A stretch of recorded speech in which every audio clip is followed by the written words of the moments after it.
क्या कैरोप्रैक्टिक नेक adjustment safe है? आइए देखते हैं इस वीडियो में क्या हो रहा है।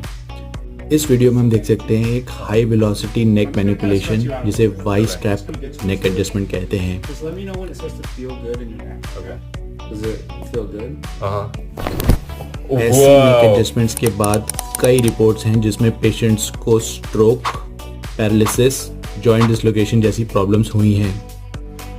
अगर इस चीज़ को हम एक स्पाइन के मॉडल से समझने की कोशिश करेंगे तो हम देख सकते हैं कि गर्दन के साइड में खून की दो नसें जाती हैं ब्रेन तक।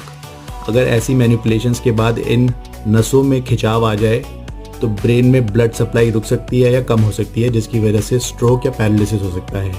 अपनी प्रैक्टिस में हम देखते हैं कि कैरोप्रैक्टिक एडजस्टमेंट सिर्फ 20 से 30% लोगों में कारगर रहता है, लेकिन इस तरह की डेंजरस कैरोप्रैक्टिक एडजस्टमेंट हम कभी एडवाइस नहीं करते।